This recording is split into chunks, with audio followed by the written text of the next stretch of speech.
Metre উচ্চ এবং বাড়ির শীর্ষ থেকে ঠিক কেবল টাওয়ারের শীর্ষ উন্নতি কোণ 60 ডিগ্রি এবং পাদবিন্দুর অবনতি কোণ 45 ডিগ্রি হলে টাওয়ারের উচ্চতা কত? ধরো এটা হলো একটা বাড়ি, এটা হলো একটি কেবল টাওয়ার, ঠিক আছে।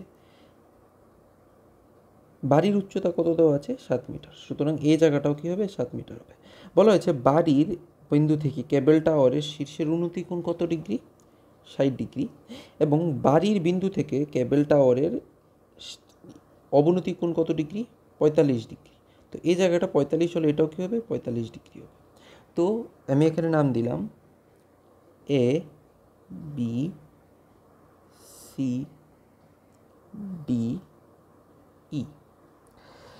তো দেখো, যদি আমি প্রথমে নিচে ত্রিভুজ সিডিবি নেই, ত্রিভুজ সিডিবি নেই, তাহলে কি লিখতে পারবো?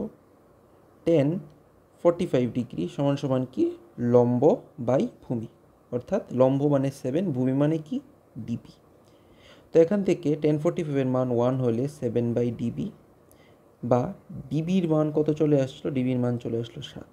তো এই জায়গাটা যদি 7 হয়, এই জায়গাটাও কি হবে? 7 হবে, কারণ ডিবি সমান সমান কি? সিই।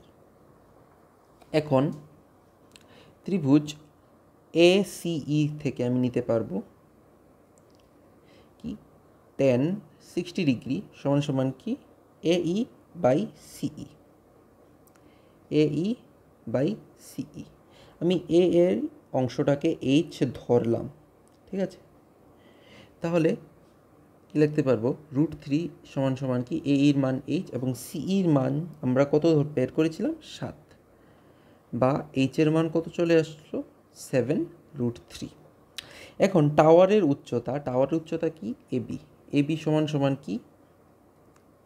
এই প্লাস ইবি। এই মান আমরা এইচ অর্থাৎ 7√3 বের করেছি এবং ইবি বা সিডির মান দেওয়া কত আছে? 7। যদি আমরা এখান থেকে 7 কমন নিই তাহলে কী চলে আসলে? √3 + 1। এটা কি? এটা হলো আমাদের টাওয়ারের উচ্চতা।